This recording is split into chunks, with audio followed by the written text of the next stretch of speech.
Explain the construction and characteristics of thermistor. Answer A. Thermistor. 1. A thermistor or thermal resistor is defined as a type of resistor whose electrical resistance varies with changes in temperature. 2. Although all resistors' resistance will fluctuate slightly with temperature, a thermistor is particularly sensitive to temperature changes. 3. Thermistors follow the principle of decrease in resistance with increasing temperature. 4. The material used in thermistor is generally a semiconductor material such as a sintered metal oxide, mixtures of metal oxides, chromium, cobalt, iron, manganese and nickel, or doped polycrystalline ceramic containing barium titanate, BaTiO3, and other compounds. 5. As the temperature of semiconductor material increases, the number of electrons able to move about increases, which results in more current in the material and reduced resistance. 6. Thermistors are rugged and small in dimensions. They exhibit nonlinear response characteristics. 7. Thermistors are available in the form of a bead, press, disc, probe, or chip. Fig. 2.1.1 shows the construction of a bead-type thermistor. Glass-coated bead thermistors. Leave Fig. 2.1.1. Schematic of a thermistor. 23E NSEM5 sensors and transducers. 8. It has a small bead of dimension from 0.5 mm to 5 mm coated with ceramic or glass material. 9. The bead is connected to an electric circuit through 2 leads. To protect from the environment, the leads are contained in a stainless steel tube. B. Thermistor characteristics. 1. The relationship between temperature and resistance is given as R1 equals 1,2. 112 TTRE. 2.1.1 where R1 equals resistance of the thermistor at absolute temperature T1K. R2 equals resistance of the thermistor at temperature T2K. Equals constant depending upon the material of the transducer. 2. As we can see in the EQ. 2.1.1 the relationship between temperature and resistance is highly nonlinear. 3. A standard NTC thermistor usually exhibits a negative thermal resistance temperature coefficient of about 0.05 per degree Celsius. K2.2. Discuss the working principle of thermistor. Answer A. Working principle. 1. The working principle of a thermistor is that its resistance is dependent on its temperature. We can measure the resistance of a thermistor using an ohmmeter. 2. As we have relationship between the temperature and the resistance of the thermistor by measuring the thermistor's resistance, we can derive its temperature. R1 equals 1,2. 112 TTRE. 3. Change in resistance depends on the type of material used in the thermistor. 4. The relationship between a thermistor's temperature and resistance is nonlinear. A typical thermistor graph is shown in Fig. 2.2.1. Sensors and transducer 224E NSEM5. Resistance. Temperature degree C Fig. 2.2.1. B. Applications of thermistors. 1. To monitor the coolant temperature and or oil temperature inside the engine. 2. To monitor the temperature of an incubator. 3. Thermistors are used in modern digital thermostats. 4. To monitor the temperature of battery packs while charging. 5. To monitor temperature of hot ends of 3D printers. 6. To maintain correct temperature in the food handling and processing industry equipments. 7. To control the operations of consumer appliances such as toasters, coffee makers, refrigerators, freezers, hair dryers, etc. K2.3. Describe the construction and working of thermocouple. Answer A. Principle. 1. The basic principle of thermocouple is based on a law called Seebeck effect. 2. Seebeck effect states that when two dissimilar metals are in contact, a potential difference or a voltage is generated. That voltage is a function of temperature. Fig. 2.3.1. J with temp T. 1,1. 2,2. With temp T metal T greater than T21. Metal plus EMF equals EI. 25E NSEM5 sensors and transducers. 3. The device with two dissimilar metals is called thermocouple and the voltage is known as Seebeck voltage. It is mostly used for measurement of temperature. B. Construction. 1. For the construction of thermocouple, a pair of two dissimilar metals is welded together at the junction point to form a thermocouple. 2. The junction J1 and junction J2 must be at different temperature. C. Working. 1. In Fig. 2.3.1. When heat is applied to any one junction J1 or J2, of two dissimilar metals, an EMF or voltage is produced which is to be measured at the another junction. 2. These two dissimilar metals make an electric circuit. Due to this potential difference, and a voltage is generated in the circuit. 3. Hence, a current I flows in the circuit. This current flows in the circuit as long as T1 greater than T2. The T1 and T2 are the temperatures at the junctions. 4. The voltage produced is a function of difference in temperature of the two junctions J1 and J2 and is given by B equals a where equals temperature difference of two functions E equals constant. C. Advantages. I. Active transducer. E. Cheaper. E. They are convenient to measure the temperature at one particular point in a piece of apparatus. D. Disadvantage. I. Low accuracy. K2.4. Explain the operation of RTD resistance temperature detector. Answer A. Operation. 1. A resistance thermometer or resistance temperature detector is a device which used to determine the temperature by measuring the resistance of pure electrical wire. Sensors and transducer 226E NSEM52.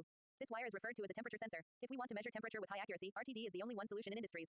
3. It has good linear characteristics over a wide range of temperature. 4. They are based on semiconductors which behave as a resistor. Semiconductor has negative temperature coefficient. 5. When a temperature is applied on it, the resistance of device decreases with increase in temperature. 6. This decrement in resistance is inversely proportional to temperature. 7. Relation between resistance and temperature is given as RT1 equals RT2 exp. 1.2. 1.1 TT connecting leads mounting thread sheath element Fig. 2.4.1. Where RT1 equals resistance of device at absolute temperature T1K, RT2 equals resistance of device at absolute temperature T2K equals constant which depends on material. 8. Fig. 2.4.2 shows the relationship between resistance and temperature of different materials. 27E NSEM5 sensors and transducers 100 O 100 200 300 400 temperature degree C. Platinum thermistor. Specific resistance in C. Sensors and transducers 29E NSEM5 sensors and transducer 210E NSEM5 K2.8. What is thermal imaging? Answer 1. Thermal imaging is a method of improving visibility of objects in a dark environment by detecting the object's infrared radiation and creating an image based on that information. 2. Thermal imaging, near-infrared illumination, low-light imaging and are the three most commonly used night vision technologies.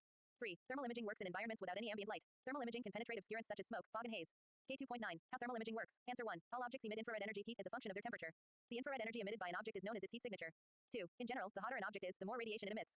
A thermal imager, also known as a thermal camera, is essentially a heat sensor that is capable of detecting tiny differences in temperature.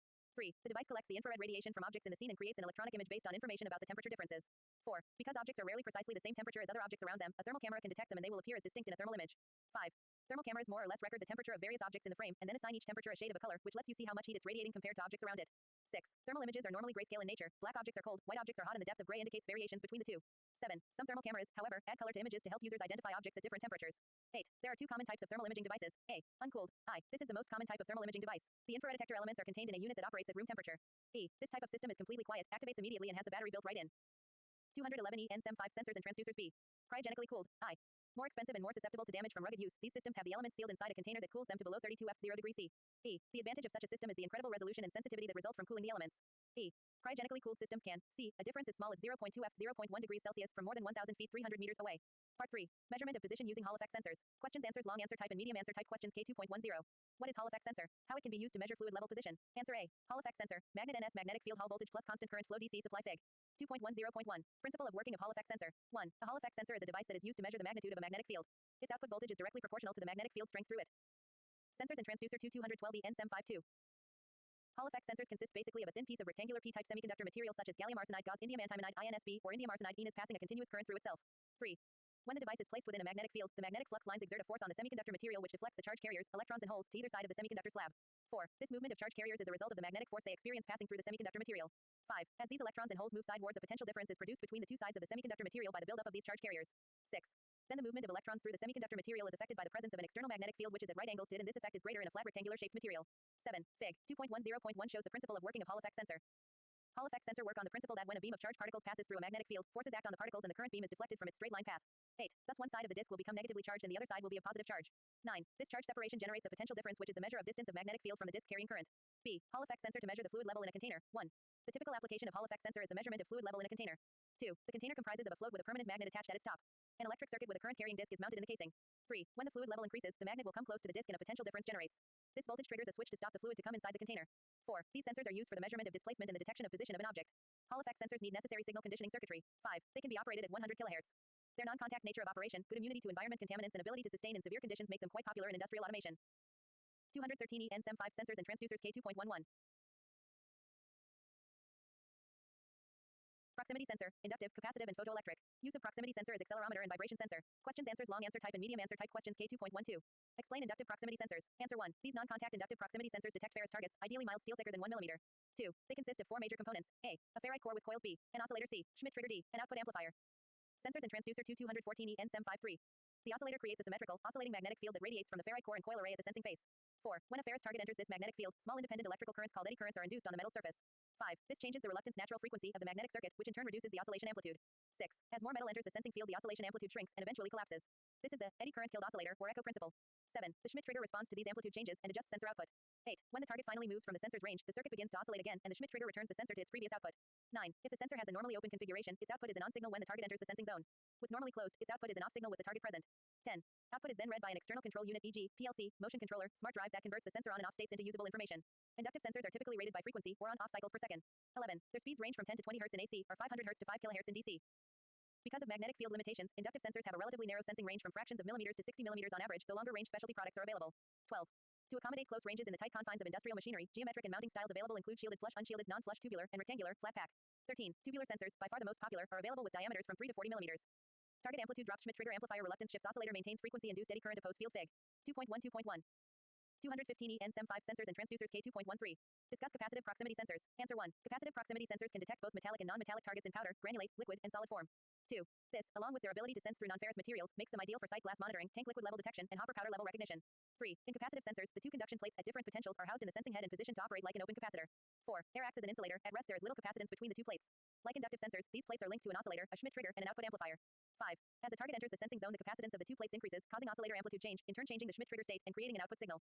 No target field lines, target increases capacitance, target capacitor plates housed in sensing head. Fig. 2.13.1. K2.14.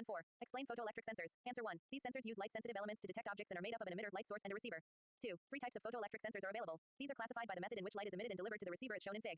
2.14.1. A. Direct reflection. Emitter and receiver are housed together and use the light reflected directly off the object for detection.